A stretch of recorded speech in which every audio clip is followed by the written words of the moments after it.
Bismillahirrahmanirrahim. Assalamu alaikum students. How are you all? Welcome again in the KPS online lectures. Students, today we are going to have our lecture number 5 for first year class. And in this lecture we will read about a Sindhi woman. Students, in this lecture the poet Jan Stolverty observes a lady who is a working lady. Although his work is not so much big, she is not in a great work. She is doing a work while she is barefooted.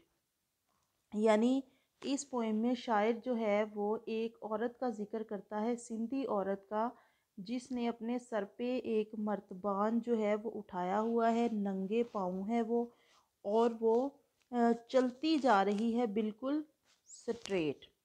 So in this poem, apparently the poet is describing one lady, a Sindhi woman, but in hidden, in other words, we can say that he pays a tribute to all the working ladies, and he confesses that the people who are aware of the responsibilities of life and who work hard uh, to for their livelihood are straight people, means they do not accept any stress, they are the confident people, and they walk while their heads are erect.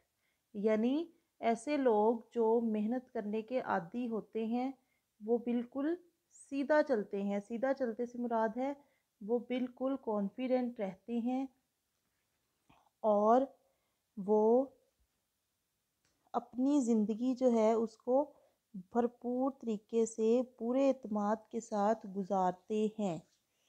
Now let's see what does the poet say in the poem. Bare foot through the bazaar, यानी नंगे पाँव बरहना पाँव बाज़ार में से गुज़रते हुए, and with the same undulant grace, और उसी लहराते हुए बावकार अंदाज में, as the cloth blown back from her face, जैसे उसके चेहरे से उड़ता हुआ आंचल है जो है वो पीछे लहराता है.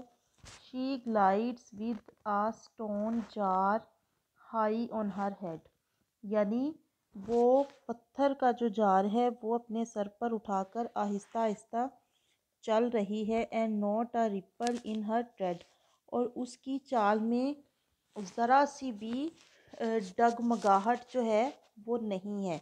Now in this stanza the poet describes the lady while she is walking with a jar on her head, her face covering is also blowing in the air, it is raising and falling again and again, means वो बाज़ार में से जा रही है और उसका दुपट्टा जो है वो भी बार बार कभी आगे की तरफ हरकत करता है कभी पीछे की तरफ, और उसने अपने सर पर पत्थर का मर्तबान उठाया हुआ है, यानी सर पे बोझ होने के बावजूद भी उसकी चाल में कोई डगमगाहट जो है वो नहीं है.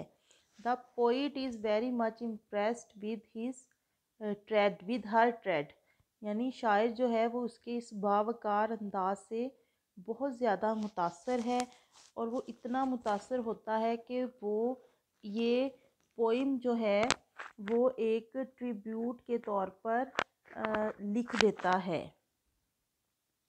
Now in the second stanza the poet says watching her cross erect, इसे अतराते हुए यूं गुजरते देखना, स्टोन्स गार्बेज एक्समेंट एंड क्रम्स, पत्थरों कूड़े फालतू चीज़ें और शीशे के जो ज़र्रात हैं उनके ऊपर से उसको इस तरह से देखना जो है, of glass in the Karachi slums, Karachi की कच्ची आबादियों में से, आई विद माई स्टूप रिफ्लेक्ट, मैं अपनी खमीदा कमर जो है वो लिए अब गौर कर रहा हूँ, यानी वो जो औरत को उसने देखा है कराची की कच्ची आबादियों में, वो सोचने पर इस कदर मजबूर हो जाता है कि शायर जो है वो अपना एनालिसिस शुरू कर देता है।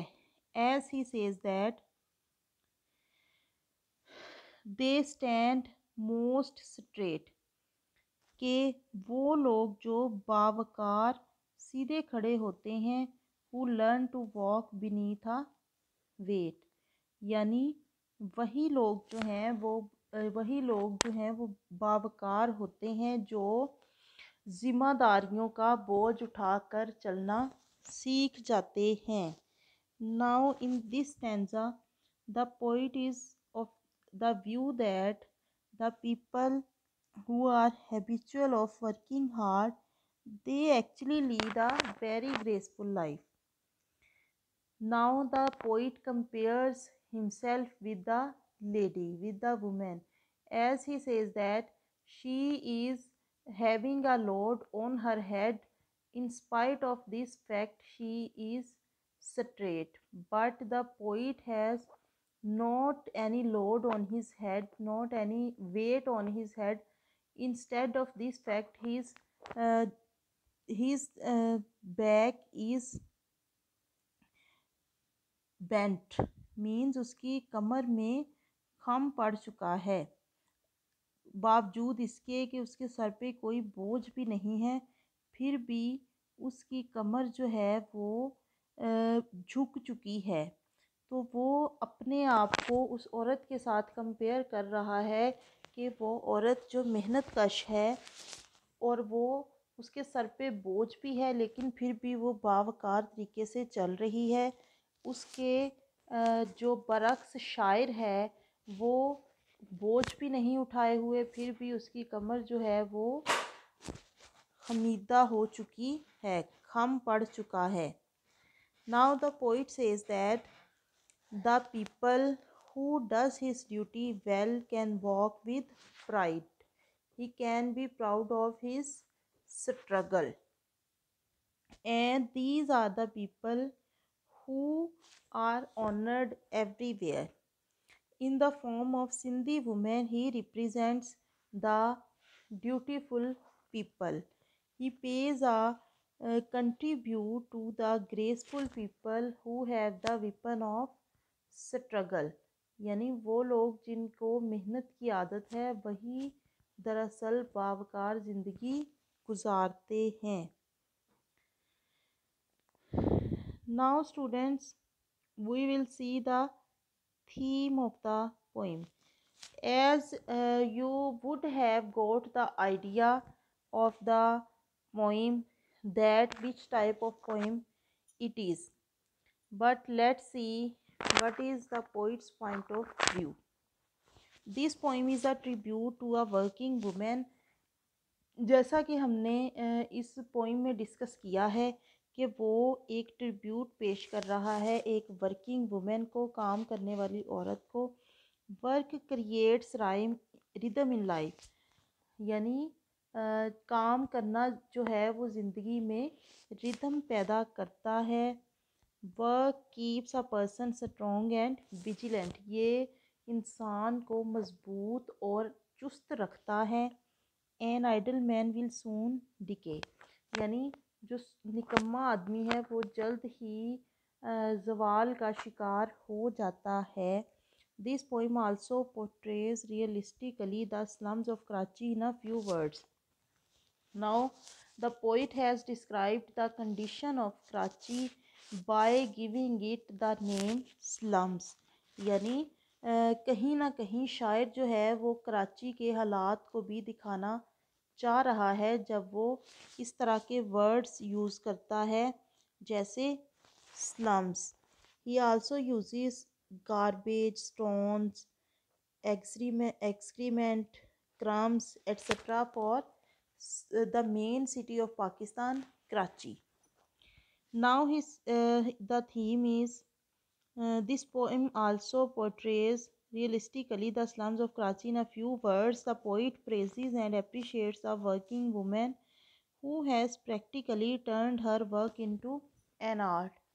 Now the poet is discussing the lady in a great manner by saying that she is working and she has made her work an art, यानी उसने काम को एक फ़न बना लिया है बावजूद इसके कि वो नंगे पाँव है और रास्ते में बहुत सा कूड़ा जो है, शीशे के ज़र्रात जो हैं, फालतू चीज़ें जो हैं वो पड़ी हुई हैं, वो कच्ची आबादी में से गुज़र रही है।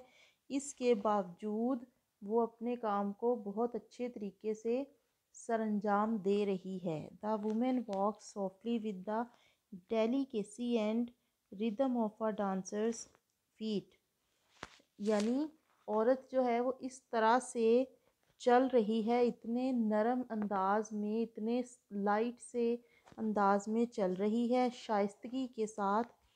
और उसके चलने में जो रिदम है वो इस तरह से है जैसे किसी रक्स करने वाले के पाँव में होता है, यानी वो इतने जो है वो तरतीब से चल रही है जैसे कि किसी रक्स करने वाले का पाँव है जो कि एक बहुत प्रैक्टिस के बाद उस कंडीशन में आता है। Now students, the important thing in the poems are the question answer. As we know, we can make the questions as uh, which we can say which province is described in the poem. As we know, Sindhi, Sindh, the poet has discussed Sindhi woman. What is the condition of the woman, कि उसकी हालत कैसी है जब शायर ने उसको देखा है।